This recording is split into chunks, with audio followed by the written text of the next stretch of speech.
সবকিছু ভালোই ছিল, তরুণরা তারা তাদের লক্ষ্যের দিকে এগিয়ে চলছিল, কিন্তু হঠাৎ করে করোনা নামের একটি মহামারী এসে সবকিছু ওলটপালট করে দেয়। আপাতত করোনা থেকে মুক্তি পেয়ে তরুণরা আবারও নতুন করে তারা তাদের লক্ষ্যের দিকে যাত্রা শুরু করেছে। আমরা তরুণদের এই যাত্রাপথে পাশে থাকতে চাই, আমরা তরুণদের কথা বলতে চাই, তরুণদের কথা শুনতে চাই, আর এই কারণেই তরুণদের নিয়ে আমাদের আয়োজন এখন যৌবনজার। আমি আশিকুর রহমান চৌধুরী আপনাদের সবাইকে স্বাগত জানাচ্ছি। শুরুতেই মনে করে দিতে চাই, তরুণদের নিয়ে আমাদের এই অনুষ্ঠান এখন যৌবনজার পাক্ষিকভাবে মঙ্গলবার প্রচারিত হয় সন্ধ্যা ৬টা ৪৫ মিনিটে। শুরুতেই থাকছে আমার চেষ্টা। আপনি হয়তো মাঝে মধ্যে সমুদ্রের দেখা পান সেখানে বেড়াতে গেলে, আর তারা জন্মের পর থেকেই সমুদ্রকে দেখে আসছে। সমুদ্রের উত্তাল ঢেউয়ের সাথে খেলা করতে করতে তারা বড় হয়। এভাবেই সমুদ্র নিয়ে তাদের যে বিশাল অভিজ্ঞতা হয় তা এতদিন পর্যন্ত কাজে না আসলেও এখন দিন পাল্টেছে। এখন তারা সেই সমুদ্রের লাইফগার্ড।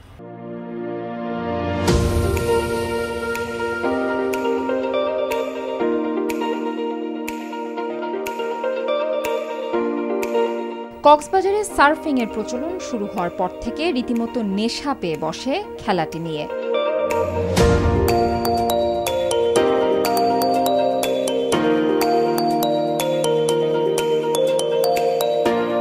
দুরন্ত শৈশবে সার্ফিং নিয়ে শিশু কিশোররা এতটাই মগ্ন থাকে যে তাদের আর অন্য কিছু টানে না, অন্য কিছু শেখাও হয়ে ওঠে না। এক সময় বড় হয়ে তারা বুঝতে পারে এই সার্ফিং তাদের যতই ভালো লাগুক এটা দিয়ে পেট চলবে না। তারা তখন পড়ে যায় বিপদে, কিন্তু এই বিপদের মধ্য থেকেই তারা খুঁজে বের করে নিয়ে আসে নতুন একটি পেশা, যার নাম লাইফগার্ড।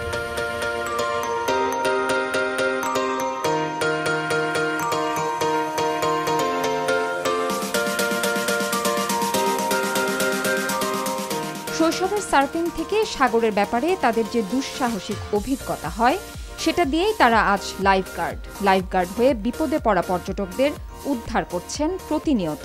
আমাদের এখানে প্রতি সপ্তাহে লাইফ সেভিং এর উপর প্রশিক্ষণ হয়, যাতে তারা এই বয়স থেকে আস্তে আস্তে নিজেকে মেন্টালি এবং ফিজিক্যালি প্রিপেয়ার করতে পারবে যে ফিউচারে তারা একজন লাইফগার্ড হবে।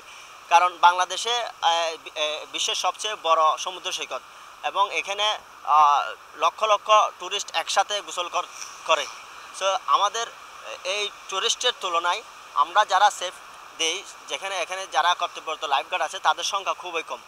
সো আমি চাচ্ছি এই স্কিলটার মাধ্যমে যারা সার্ফার আছে তাদেরও ভবিষ্যতে একটা কর্মসংস্থান হবে এবং আমাদের ট্যুরিস্টরাও এখানে নিরাপদভাবে সমুদ্র সৈকত উপভোগ করবে। আমাদের জন্মস্থান এখানে, ছোটোবেলা থেকে এটা দেখে আসতেছি। তো আমাদের সিরাত ভাই আমাদেরকে বলতেছে যে এগুলো করো, এগুলো করলে তোমাদের ভালো হবে, তোমরা ভালো একটা ভালো গেম, ওটা খেললে তোমাদের ভালো। সেটার জন্য আমরা এখানে সার্ফিংয়ে আসা।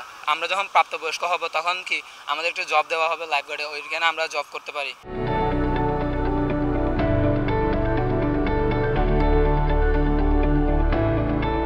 জীবিকার প্রয়োজনে এখন আর এখানকার তরুণদের অন্য কোথাও যেতে হয় না, ছেড়ে যেতে হয় না ভালো লাগা সার্ফিংকে কিংবা চিরচেনা সেই উত্তাল সাগরকে। কক্সবাজার সমুদ্র সৈকতকে ঘিরে দিনে দিনে যেভাবে দেশি বিদেশি পর্যটক বাড়ছে, তাতে লাইফগার্ডদের বাস্তবতা এখন সবার কাছে স্পষ্ট। কিছু মানুষ ভুল তথ্য দেখে বলে কি জোয়ারের সময় নিরাপদ, ভাটার সময় বিপদ। আসলে যারা এগুলো বলছে তারা সাগর সম্পর্কে একদমই বুঝে না। আর আমাদের এখানে সবচেয়ে বিপদ বেশি হয় জোয়ারের সময়। ভাটার সময় বিপদ হয়, কিন্তু জোয়ারের সময় একটু বেশি।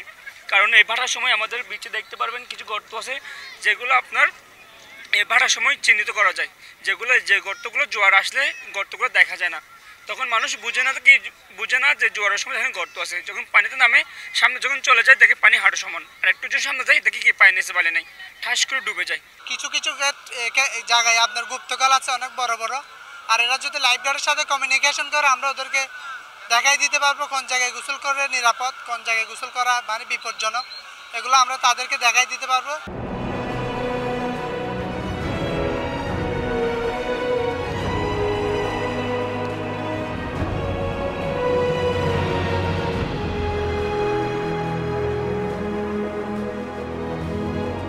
কক্সবাজারে এসে সাগরে নেমে পর্যটকরা যখন প্রায় বিপদে পড়েন, তখন সবাই বুঝতে পারেন লাইফগার্ডদের পেশাটা আসলে কি, কতটা জরুরি। আমরা সার্ফিং করার সময় অনেক পর্যটককে সার্ফিং বোর্ডের সাহায্যে আমরা সাপোর্ট দিয়েছি ডুবে যাওয়ার হাত থেকে।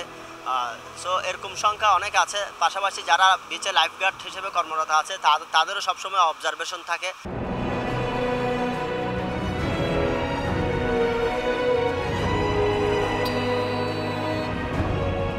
লাইফগার্ডদের পেশা অত্যন্ত চ্যালেঞ্জিং।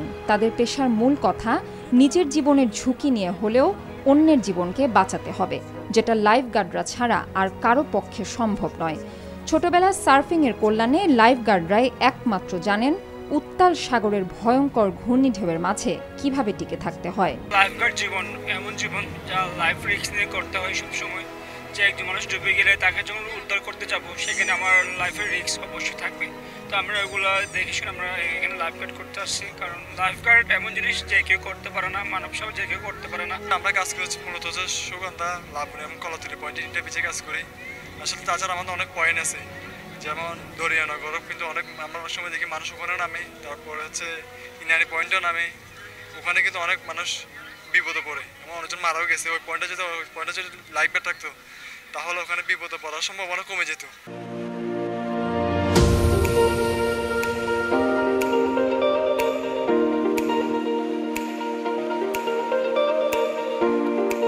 বিশ্বের দীর্ঘতম সমুদ্র সৈকত আমাদের এই কক্সবাজার। এখানে হাতে গোনা কয়েকটি পয়েন্টে পর্যটকরা ভিড় করেন। বাকি অসংখ্য পয়েন্টে যখন পর্যটকদের আনাগোনা বাড়বে তখন স্বাভাবিকভাবেই লাইফগার্ডদের চাহিদা আরও বাড়তে থাকবে। সব মিলিয়ে লাইফগার্ডের তরুণরা খুবই আশাবাদী তাদের এই পেশার ভবিষ্যৎ নিয়ে। প্রয়োজন কেবল একটু সমর্থন। এখানে আনন্দ করতে আসতে গিয়ে অনেকের যে জীবন বিলীন হয়ে যাচ্ছে, এটা আনন্দটা মাটি হয়ে যাচ্ছে। তো এটা আমাদের সরকারের কাছে আমাদের দেখার চাওয়াটা হচ্ছে যে যাতে পর্যাপ্ত পরিমাণ এখানে লাইফগার্ড থাকুক, বা আমি না থাকি, পরবর্তী যারা আসে এনারা যেতে ভালো করে কাজ করতে পারে, ওই ইকুইপমেন্টটা যদি ওনাদের থাকে তাহলে আমি আমার ব্যক্তিগত আশাবাদী হচ্ছে যে এখানে ওই দুর্ঘটনা হবে না।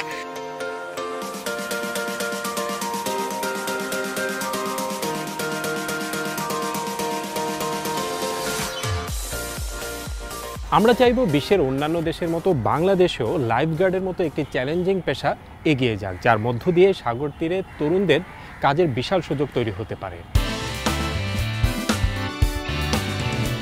রাস্তার পাশে যারা ঝালমুড়ি বিক্রি করেন তাদের ব্যাপারে আপনার হয়তো আগে থেকেই সুনির্দিষ্ট কিছু ধারণা থাকতে পারে। সেই ধারণা পাল্টে দিতে রাস্তায় নেমেছেন একদল শিক্ষিত তরুণ। তারা রাস্তার পাশে নেমে ঝালমুড়ি সহ নানা খাদ্যপণ্য বিক্রি করছেন। কেন তারা সেটা করছেন? অবশ্যই এর পেছনে গুরুত্বপূর্ণ কিছু কারণ রয়েছে।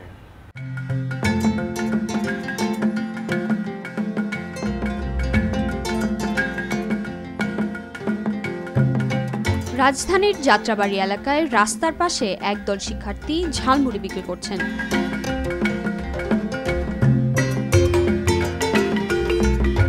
বিষয়টি রীতিমতো ওই এলাকায় সাড়া ফেলে দিয়েছে।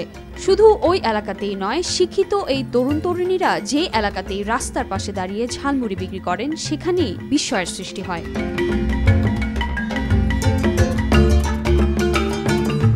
বিস্ময়ের এমন এক প্রেক্ষাপটেই তরুণ তরুণীরা মানুষকে কিছু বার্তা দিতে চান, যে বার্তা অনেক আগেই পৌঁছে গিয়েছিল বলে বিশ্বের অনেক দেশ আজ এতটা উন্নত।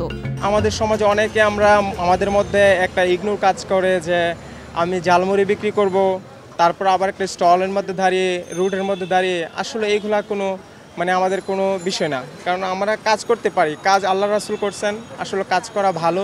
আপনারা কোনো কাজকে ছোট করে দেখবেন না, যে কোনো কাজকে আপনারা এক্সপেক্ট করবেন, জীবনে উন্নত হতে পারবেন।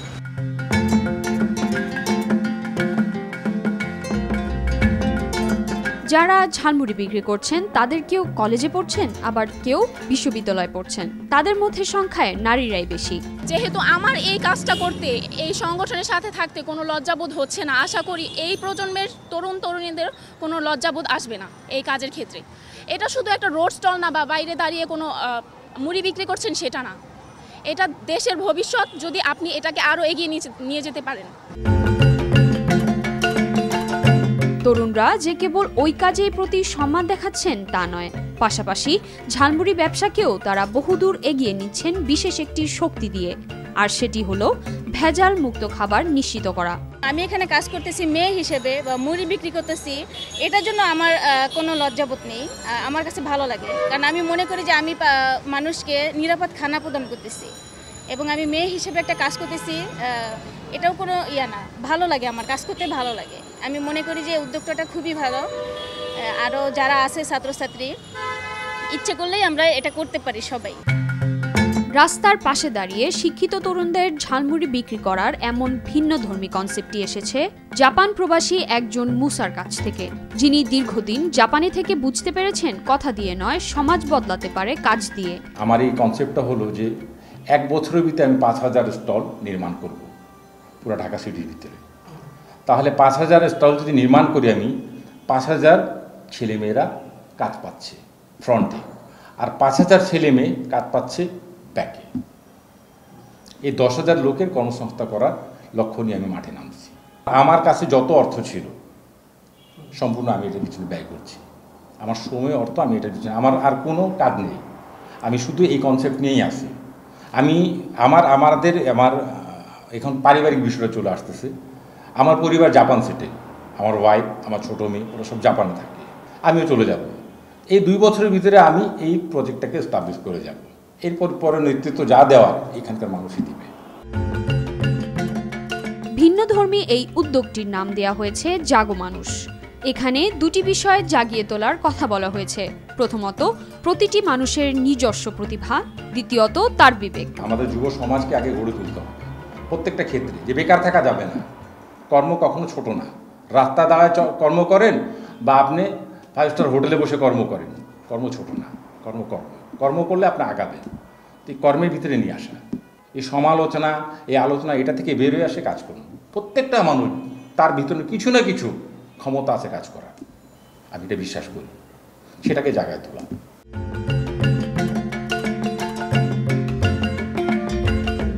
শিক্ষিত এই তরুণরা যে বার্তা দিতে চেয়েছে, অবশ্যই সেটি গুরুত্বের সাথে বিবেচনা করা উচিত। প্রতিটি পেশাকে কিভাবে সম্মান দিতে হয়, গুরুত্ব দিতে হয়।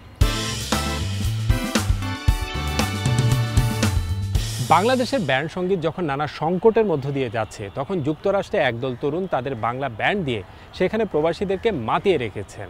তারা মনে করিয়ে দিচ্ছেন আমাদের বাংলা ক্লাসিক্যাল গান থেকে শুরু করে 90 দশকের ব্যান্ড সঙ্গীত কতটা সমৃদ্ধ ছিল।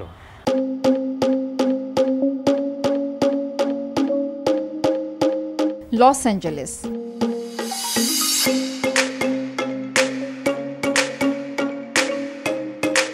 শিল্প সংস্কৃতির এই শহরকে চেনে সারা বিশ্ব। ওই শহরের হলিউড সারা বিশ্বের চলচ্চিত্রপ্রেমী মানুষের কাছে স্বপ্নের একটি গন্তব্য।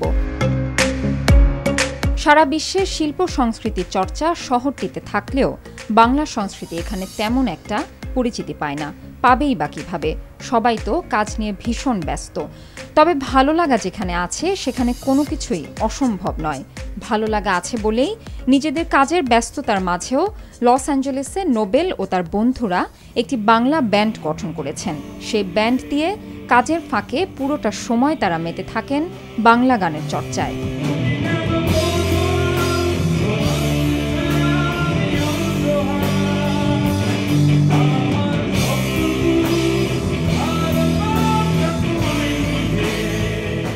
আমরা 2010 সাল থেকে এখন পর্যন্ত এই ব্যান্ডটাকে কন্টিনিউ করার কারণে হয়তো কিছুটা মানুষ ব্যান্ড সঙ্গীত, বাংলাদেশি ব্যান্ড সঙ্গীত কিংবা বাংলাদেশি সংস্কৃতির সাথে কিছুটা হলেও তাদের যোগাযোগ রয়েছে।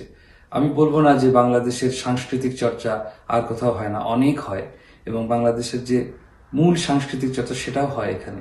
কিন্তু ব্যান্ডের মধ্যেও এমন কিছু বিষয় রয়েছে, সেটা হচ্ছে যে বাংলাদেশের সংস্কৃতিকে একটু ভিন্ন আঙ্গিকে তুলে ধরার একটা সুযোগ রয়েছে।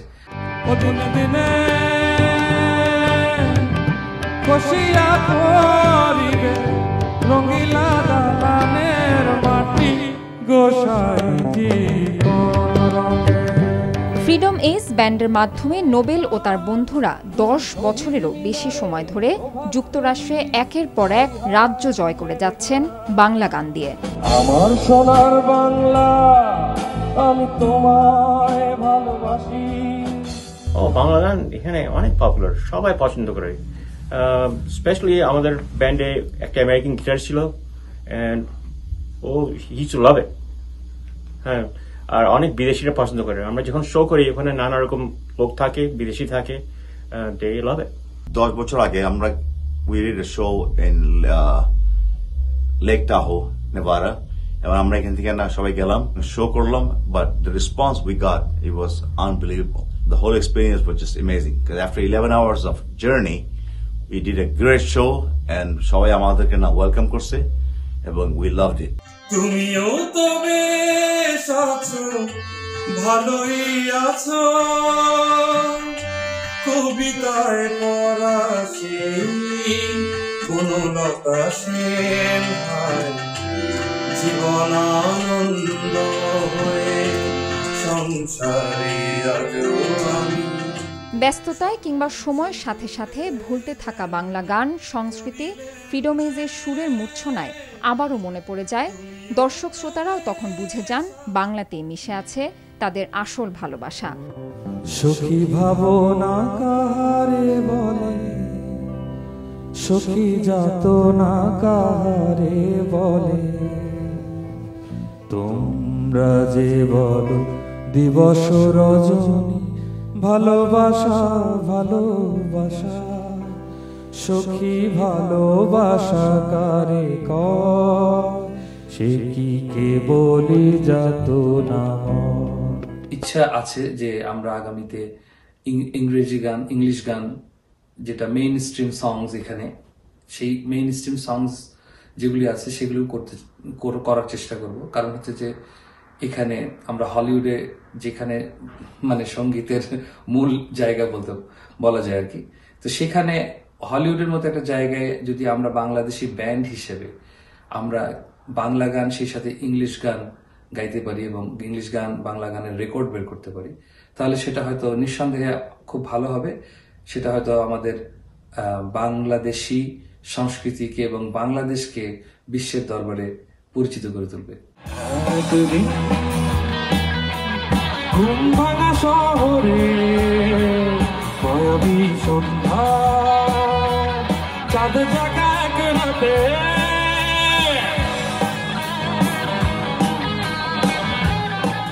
নানা অভিজ্ঞতা আর ভালো লাগা মিশে থাকে তাদের প্রতিটি শোতে। সেটাই তাদের সবচেয়ে বড় অনুপ্রেরণা বাংলা গানের চর্চা চালিয়ে যাওয়ার জন্য।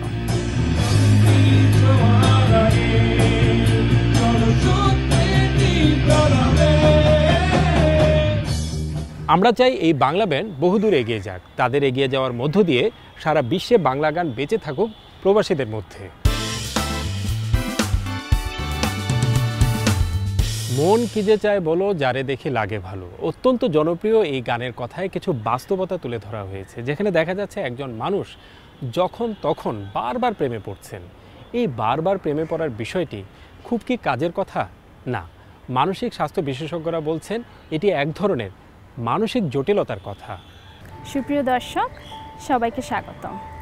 আজকে একটা খুবই গুরুত্বপূর্ণ বিষয় নিয়ে আমরা কথা বলবো।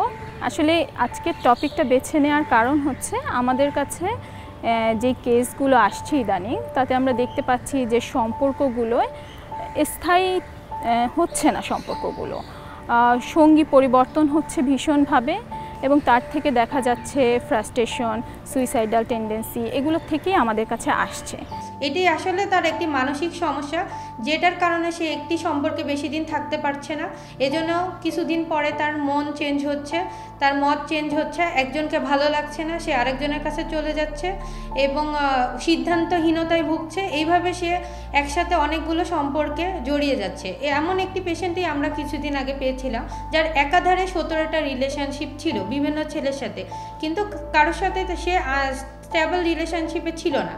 সম্পর্কগুলো কেন বারে বারে পরিবর্তন হচ্ছে, কারণগুলো খুঁজতে গিয়ে আমরা যেগুলো পাই সেটা হচ্ছে সবার প্রথমে পারিবারিক বন্ধনগুলো কেমন ছিল। পারিবারিক বন্ধনের মধ্যে রয়েছে বাবা মার সম্পর্ক, বাবা মার সম্পর্কের সাথে সাথে সন্তানের প্রতি তাদের মনোভাব, কিভাবে তারা বেড়ে উঠেছে সেগুলো, তারা কি কোনো অ্যাবিউসিভ পরিবেশে বড় হয়েছে কি না, বারে বারে অভিভাবকত্বের যে পরিবর্তন সেটাও একটা কারণ হতে পারে। আবার দেখা যাচ্ছে যে তাদের যেই মানসিক চাহিদাগুলো সেগুলো যখন বাবা মার থেকে পূরণ না হচ্ছে, তখনও দেখা যাচ্ছে তাদের মধ্যে অনেক নিরাপত্তার অভাব, আদর ভালোবাসার যে অভাব সেগুলো তৈরি হচ্ছে। তারপরে ওই মানুষটা যখন পরিণত বয়সে গিয়ে একটা সম্পর্কে জড়াচ্ছে, তখন তার যে এই যে ছোটোবেলার চাহিদাগুলো সেগুলো তো সে তখন পূরণ করতে পারেনি। তো সেইগুলো এখন পূরণ করতে গিয়ে তখন সম্পর্কের টানাপোড়েন তৈরি হচ্ছে। তখন দেখা যায় সম্পর্ক সুন্দরভাবে চলার পরও সে আবার ওই যে অভাব বোধগুলো থেকে আরেকটা নতুন সম্পর্কের চেষ্টা করছে, এভাবে বারে বারে সম্পর্ক পরিবর্তন করছে। তারা যে বিভিন্ন সম্পর্কে জড়িয়ে পড়ছে এটা অবশ্যই একটি মানসিক সমস্যার মধ্যেই পড়ে, যেটার জন্য আসলে সঠিক চিকিৎসার প্রয়োজন এবং একটি সঠিক জীবনযাপনের প্রয়োজন এবং পরামর্শেরও প্রয়োজন। সম্পর্কের এই জটিলতা নিয়ে যারা আমাদের কাছে আসছে তাদের মধ্যে দেখা যাচ্ছে মানসিক বিষণ্ণতা, হতাশা, সম্পর্ক টিকিয়ে না রাখতে পারার জন্য তাদের মধ্যে প্রচণ্ড ধরনের আক্ষেপ, তারপরে এটা থেকে সুইসাইডাল হওয়ার টেন্ডেন্সি, এই ধরনের অনেক ধরনের সিমটম নিয়ে মানুষগুলো আমাদের কাছে আসছে। এ থেকে পরিত্রাণ পাওয়ার উপায়ও আছে। তারা একদিকে যেমন প্রফেশনাল হেল্প নিতে পারে, আরেকদিকে তাদের পারিবারিক বন্ধনগুলোর দিকে মনোযোগী হতে পারে। এই বলেই শেষ করছি। ভালো থাকবেন দর্শক, মন ও শরীরের যত্ন নেবেন। ঢাকা বিশ্ববিদ্যালয়ের কেমিস্ট্রি ডিপার্টমেন্টের শিক্ষার্থী আদিল আন্তর্জাতিক অঙ্গনে তার একটি গবেষণার মাধ্যমে সেরা পুরস্কারে ভূষিত হয়েছেন। এটি অবশ্যই একটি ভালো খবর, কিন্তু ওই ভালো খবরের পাশেই রয়েছে একটি খারাপ খবর। তিনি যে গবেষণার কারণে ওই সেরা পুরস্কারে ভূষিত হয়েছিলেন, সেই গবেষণায় এমন কিছু তথ্য উঠে এসেছে যা সত্যিই আমাদের জন্য খারাপ খবর। ঢাকা বিশ্ববিদ্যালয়ের রসায়ন বিভাগের শিক্ষার্থী আদিল গবেষণাটি করেছিলেন, যেখানে উঠে আসে ভয়ঙ্কর কিছু তথ্য। সেই তথ্যগুলো খুব বেশি আলোচনায় আসেনি, যেহেতু একজন সাধারণ শিক্ষার্থী গবেষণাটি করেছেন। কিন্তু মেধাবী সেই শিক্ষার্থী যখন তার ওই গবেষণার জন্য আন্তর্জাতিক অঙ্গনে সেরা পুরস্কার জিতে নেন, তখনই পাল্টে যায় দৃশ্যপট। কি তথ্য ছিল আদিলের ওই গবেষণায়? আমার গবেষণাটি হচ্ছে হসপিটাল নিয়ে। আমি মূলত 3টি হসপিটাল নিয়ে কাজ করেছি। একটা হচ্ছে ঢাকা মেডিকেল কলেজ হসপিটাল, আরেকটি হচ্ছে বঙ্গবন্ধু শেখ মুজিব মেডিকেল বিশ্ববিদ্যালয়, আরেকটি হচ্ছে একটু গ্রাম্য অঞ্চলের, যেটা হচ্ছে সোনারগাঁও উপজেলা হসপিটাল। এই 3টি হসপিটালে যা পেয়েছি সেটা হচ্ছে আমি মূলত 2টি সিজন নিয়ে কাজ করেছি। একটা হচ্ছে শীতের আগে, পোস্ট মনসুন বলি, আর এটা হচ্ছে উইন্টার সিজন। তো এই 2টা সিজনে যেই বায়ুমণ্ডলের যে অবস্থা, আমাদের এয়ার পলিউশনের যে অবস্থা, সেটি হচ্ছে যে আমাদের যে সহনীয় মাত্রা আছে, আমরা PM 2.5 বলি, ওটা যে সহনীয় মাত্রা আছে, ওই সহনীয় মাত্রাটা হচ্ছে 25 মাইক্রোগ্রাম পার মিটার কিউব। কিন্তু শীতকালে আমি মোটামুটি সব হসপিটালগুলিতে এই জিনিসটা পেয়েছি, সেটা হচ্ছে সেই মাত্রাটা চলে যাচ্ছে 25 থেকে চলে যাচ্ছে 300, অর্থাৎ প্রায় 12 গুণ, 10 থেকে 12 গুণ বেশি বেড়ে যাচ্ছে। সো যেটা কোনোভাবেই কাম্য নয়। অর্থাৎ যে হাসপাতালে আপনি সুস্থ হওয়ার জন্য যাবেন, সেখানেই আপনি আরও অসুস্থ হয়ে যেতে পারেন সেখানকার বায়ু দূষণের কারণে। মোস্ট ইম্পর্টেন্ট যে 2টি ফ্যাক্টর হচ্ছে, সেটি হচ্ছে যে আমাদের যে traffic emission and industrial emission তো আছেই। সো এগুলো হচ্ছে আউটডোর ইমিশন, কিন্তু আউটডোর থেকে সেই জিনিসগুলো আস্তে আস্তে ভিতরের দিকে প্রবেশ করতেছে। এই প্রবেশ করার রিজনটা হচ্ছে আমাদের হসপিটাল একটাতেও আমি পাইনি যেগুলোতে হচ্ছে এয়ার ফিল্টার ইউজ করা হচ্ছে। কোনো হসপিটালে এয়ার ফিল্টার ইউজ করা হচ্ছে না।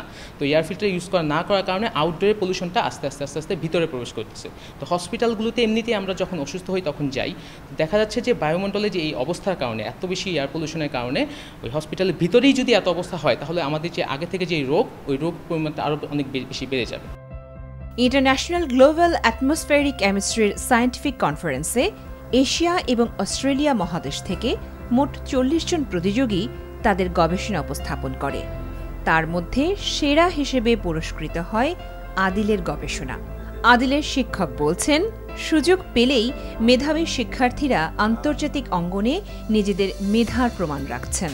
আমাদের স্টুডেন্টরা এই ধরনের গ্লোবাল যে কম্পিটিশনগুলো আছে এগুলোতে মাঝে মাঝে পার্টিসিপেট করেছে। খুব বেশি পার্টিসিপেশনের যে সুযোগ আছে সেটা না আর কি, কিন্তু যখনই পার্টিসিপেট করে দেখা যাচ্ছে অনেক সময় আমাদের এখানে যে ছাত্ররা আছে বা বাচ্চারা আছে তারা কিন্তু তাদের মেধার স্বাক্ষর রাখতেছেন, যে ক্ষেত্রেই কাজ করুক না কেন। আদিল হলো তাদের মধ্যে একজন। ওর কাজটা হলো ভেরি স্পেসিফিক। আমরা বিভিন্ন রকম বায়ু দূষণ নিয়ে কাজ করি, কিন্তু অ্যাটমসফেরিক কেমিস্ট্রি নিয়ে কাজ করি। যে অ্যাপ্লিকেশন সাইট, সেটারই একটা বড় উদাহরণ হলো এটা। সুযোগ পেলে এই মেধাবীরা দেশের জন্য আরও অনেক কিছুই করতে পারেন, কিন্তু সেই সুযোগ কি তাদের জন্য রাখা হয়? আমাদের দেশে দেখা যায় যে গবেষণা করতে গেলে যে আর্থিক যে সহযোগিতাটা দরকার, ওই সহযোগিতাটা পাওয়া যায় না সব জায়গায়। এইসব ফান্ডিং সোর্স না থাকার কারণে তারা গবেষণা থেকে ছিটকে চলে যাচ্ছে। অনেকে টোটালি ট্র্যাক চেঞ্জ করে অন্য জায়গায় চলে যাচ্ছে, BCS বলেন বা অন্য সরকারি চাকরিতে চলে যাচ্ছে। তারা গবেষণায় থাকলে হয়তো বা দেশে আরও বেশি লাভ হইতো, অথবা তারা বাইরেই চলে যাচ্ছে, তারা আর ফেরত আসতেছে না।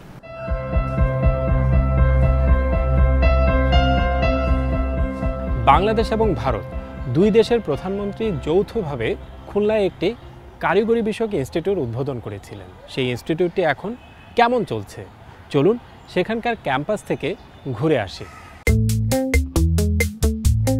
গত বছর বাংলাদেশ এবং ভারতের প্রধানমন্ত্রী একসাথে উদ্বোধন করেন Bangladesh India professional skill development institute, যার অবস্থান খুলনায়। ইনস্টিটিউটটি দেখার জন্য আমরা যাই সেখানকার ক্যাম্পাসে।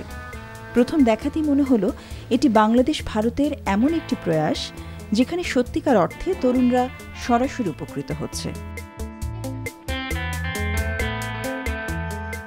তথাকথিত উচ্চশিক্ষার মোহের মধ্যে না থেকে তরুণরা যে কারিগরি শিক্ষার বাস্তবতা বুঝতে পারছে তা এখানে এসে বেশ ভালোভাবে উপলব্ধি করা গেল। মেকানিক্যাল, আর্কিটেকচার, ইলেকট্রিক্যাল কিংবা কম্পিউটারের নানা শাখায় প্রশিক্ষণ নিচ্ছেন তরুণরা। তবে গ্রাফিক্স ডিজাইনিংয়ের ব্যাপারে শিক্ষার্থীদের আগ্রহ তুলনামূলক বেশি লক্ষ্য করা গেল। গ্রাফিক্স ডিজাইনের উপর সব কাজ ইনশাল্লাহ মোটামুটি যে বেসিকগুলো আছে সেগুলো করতে পারবে। আমরা আমাদের বেস্ট দিয়ে চেষ্টা করতেছি। ইনস্টিটিউট থেকে দাবি করা হলো প্রশিক্ষণ নেয়ার জন্য এখানে যেসব যন্ত্রপাতি আনা হয়েছে তা এই অঞ্চলে সচরাচর দেখা যায় না। প্রশিক্ষণ নেয়া প্রথম ব্যাচের সকলেই খুলনা শিপইয়ার্ড সহ বিভিন্ন প্রতিষ্ঠানে কাজ করছেন। আর এখানেই কারিগরি ও সাধারণ উচ্চশিক্ষার মধ্যে ভিন্ন ভিন্ন বাস্তবতা স্পষ্ট। কেননা প্রচলিত উচ্চশিক্ষায় শিক্ষিত তরুণদের মধ্যে দেশে বেকারত্বের হার সবচেয়ে বেশি। অন্যদিকে কারিগরি বিষয়ে স্বল্প মেয়াদের প্রশিক্ষণেই কাজের সুযোগ পেয়ে যাচ্ছে তরুণরা। এখানে নিয়ে আসার পরে যেটা দেখতে পারি যে খুবই সুন্দর একটা ল্যাব, খুবই সুন্দরভাবে শেখানো হচ্ছে, যা আগে পরে আমরা কখনো শিখিনি কিংবা আগে পরে আমরা কখনো জানতাম না যে এভাবে শেখানো হয়। বেশ বড় বড় প্রতিষ্ঠানে আমাদের এখান থেকে মেকানিক্যালের যারা কাজ শিখছে সকলে এখন ইনশাল্লাহ ভালো পজিশনে আছে। আমার অনুরোধ থাকবে সকলে এখানে আসুন এবং কাজ শিখুন। ক্যাম্পাস ঘুরে আরেকটি বিষয় আলাদাভাবে দৃষ্টি কাড়ল। খুলনা স্থানীয় একটি সংস্থা এই ইনস্টিটিউটে 50 জন অসচ্ছল তরুণকে বিনামূল্যে প্রশিক্ষণের ব্যবস্থা করে দিয়েছে। তরুণদের দিকে সাহায্যের হাত বাড়িয়ে দেওয়ার একটি ভালো দৃষ্টান্ত হতে পারে এমন উদ্যোগ। যেগুলো বাস্তব শিক্ষামূলক, যে বিভিন্ন চাকরির জন্য প্রয়োজন হতে পারে সেরকম কিছু কার্যক্রমের সাথে যারা যুক্ত হতে পারে ভবিষ্যতে, সেই জন্য তাদেরকে আমরা বিনামূল্যে এই কম্পিউটার প্রশিক্ষণ দিচ্ছি। দর্শক, আমরা চলে এসেছি অনুষ্ঠানের শেষ পর্যায়ে। শেষ করার আগে তরুণদের উদ্দেশ্যে বলতে চাই এটি আপনাদেরই অনুষ্ঠান, তাই আপনাদের বেশি বেশি মতামত আশা করছি। মতামত পাঠানোর ঠিকানা এখন যৌবন যার এই 3টি শব্দের সংক্ষিপ্ত রূপ ejj@ntbbt.com। আমাদের এই অনুষ্ঠানটি দেখতে পাবেন আমাদের অফিসিয়াল এই ওয়েবসাইটে www.ntbbt.com। আবার আমাদের এই অনুষ্ঠানটি দেখতে পাবেন আমাদের অফিসিয়াল ইউটিউব আর ভেরিফাইড ফেসবুক পেজে। দর্শক, আজ এই পর্যন্তই। ভালো থাকুন, সুস্থ থাকুন, নিরাপদে থাকুন আর অবশ্যই আস্থা রাখুন তারুণ্যের শক্তির উপর।